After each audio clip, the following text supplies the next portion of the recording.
Hello friends, मैं doctor विशाल Patel, plastic surgeon Mumbai से। आज मैं एक बहुत ही कॉमन टॉपिक के बारे में बात करने वाला हूँ, insurance in plastic surgery.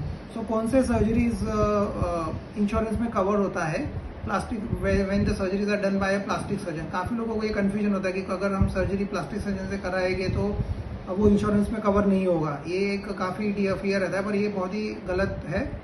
Actually बहुत सारे सर्जरीज जो प्लास्टिक सर्जरी में हम करते हैं वो कवर हो जाता है इंश्योरेंस में। जैसे मैं एग्जांपल दूंगा तो पहला एक सर्जरी जो कॉमन जो होता है वो एक्सीडेंट के बाद, जैसे कुछ आपका फेस में कट हो गया या फिंगर कट हो गया या फेस का बोन का फ्रैक्चर हो गया, हैंड में कुछ फ्रैक्चर हो गया, तो ये जो सर्जरीज है, ये सर्जरीज अगर आप प्लास्टिक सर्जरी से करवाते हो तो डेफिनेटली 100% वो इंश्योरेंस में कवर होता है।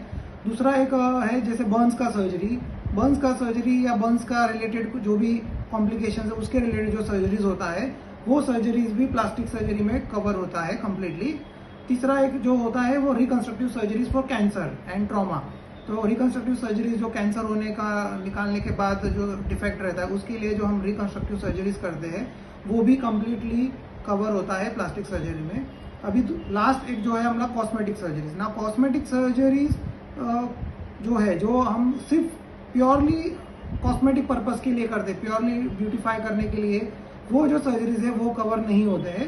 उसमें भी कुछ कॉस्मेटिक सर्जरी में भी कुछ एक्सेप्शंस है, जैसे कि नाक का नोज का सर्जरी, राइनोप्लास्टी में अगर वो सिर्फ एस्थेटिक पर्पस ले कर रहे हैं तो वो कवर नहीं होता है। पर अगर पेशेंट को ब्रीदिंग डिफिकल्टी है, अगर आपका कोई सेप्टम का प्रॉब्लम है या नेजल बोन फ्रैक्चर है उसके लिए सर्जरी कर रहे हैं, या डेविएटेड नेजल सेप्टम है, ये साइनोसाइटिस है, ये सब चीज़ों के लिए अगर सर्जरी हो रहा है सेप्टम का तो वो डेफिनेटली सेप्टोप्लास्टी बोलते हैं उसको, वो डेफिनेटली कवर होता है इंश्योरेंस में।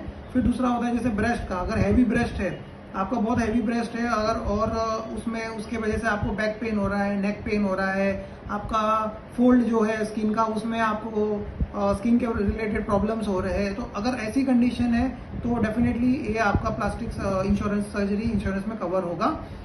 टमी टक है, जैसे टमी टक है उसमें आपका इंश्योरेंस कवर नहीं होता, पर अगर आपको साथ में अम्बिलिकल हर्निया है या फिर आपको स्किन सैगिंग हो बहुत एक्स्ट्रा है जिसकी वजह से आपको अल्सर्स हो रहे हैं तो डेफिनेटली वो भी पार्टली आपका कवर हो सकता है इंश्योरेंस में।